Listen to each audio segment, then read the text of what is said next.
نے اللہ کے مہمان مار دیے. یہاں کوئی پٹھان کا مہمان مار دے اس کو پٹھان نہیں چھوڑتا. تم نے اللہ کے مہمان مار دیے, تم نے رسول اللہ کے مہمان مار دیے, تم نے اللہ کے گھر میں مار دیے, تم نے اللہ کا کلام اور نبی کے فرمان پڑھتے ہوئے مار دیے. تمہیں اندازہ ہی نہیں تم نے کس کو مار دیا.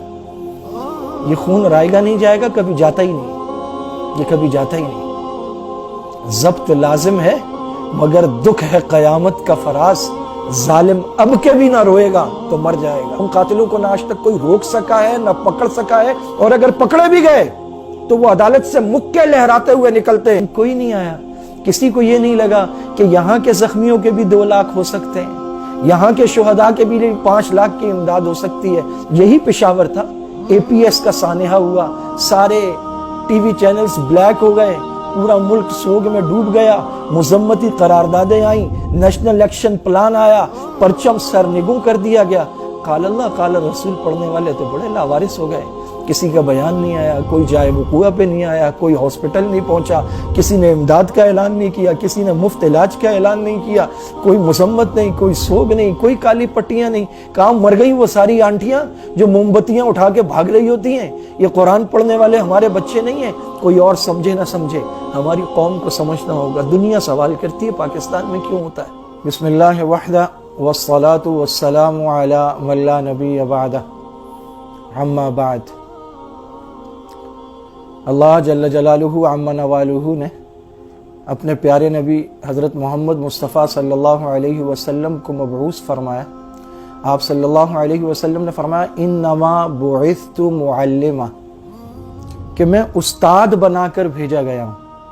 انبیاء علیہم الصلاۃ والسلام بلا واسطہ اللہ کے شاگرد ہوتے ہیں اور پوری دنیا کے استاد ہوتے ہیں. مسجد نبوی میں کئی حلقے لگے تھے, آپ سیکھنے اور سکھانے والا جو حلقہ تھا اس میں بیٹھ گئے. فرمایا انما بعثت معلما. آپ صلی اللہ علیہ وسلم نے فرمایا من خرج فی طلب العلم فہو فی سبیل اللہ, جو علم کے حصول کے لیے نکلتا ہے وہ اللہ کے راستے میں ہے. آپ نے فرمایا طالب علموں کے پاؤں کے نیچے فرشتے پر بچھاتے ہیں. فرشتے جن پاؤں کے نیچے پر بچھاتے ہیں ان پاؤں کے چیتھڑے اڑا دیے گئے, وہ پیر اڑا دیے گئے. وہ مسجد جو سجدہ گاہ ہے وہاں پر بم دھماکہ کیا گیا. وہ پاؤں جو مسجد کی طرف نماز کے لیے اٹھتے ہیں ہر قدم پر ثواب ملتا ہے. وہ قدم جو مسجد کی طرف بڑھے تھے, انہوں نے فجر کی نماز جماعت سے پڑھی, وہ سارے باوضو تھے, وہ اللہ کے راستے میں نکلے ہوئے طلبہ تھے, وہ حدیث اور قرآن کے درس میں بیٹھے ہوئے تھے اور ہاتھوں میں قرآن حدیث کی کتابیں. اور تھوڑی ہی دیر بعد وہاں کا یہ عالم تھا کہ اعضاء کٹے پھٹے تھے, بچوں کے لاشیں تڑپ رہے تھے, قرآن کریم کو آگ لگی ہوئی تھی, حدیث کی کتابوں کو آگ لگی ہوئی تھی, اللہ کے گھر میں لاشیں تڑپ رہی تھیں. یہ کون بدبخت لوگ ہیں, ان کے کیا مقاصد ہیں. ڈاکٹر حبیب اللہ مختار شہید جو بنوری ٹاؤن کے شیخ الحدیث تھے, وہاں کے استاذ الحدیث مولانا عبدالسمیع صاحب, مولانا اسلم شیخوپوری صاحب جو جامعہ بنوریہ کے استاد اور مفسر قرآن تھے, مولانا یوسف لدھیانوی کہ ان کا چہرہ تصور میں لا کر انسان سوچتا ہے کہ ایسے عالم دین پر قاتل کے ہاتھ اٹھے کیسے, کپائے کیوں نہیں.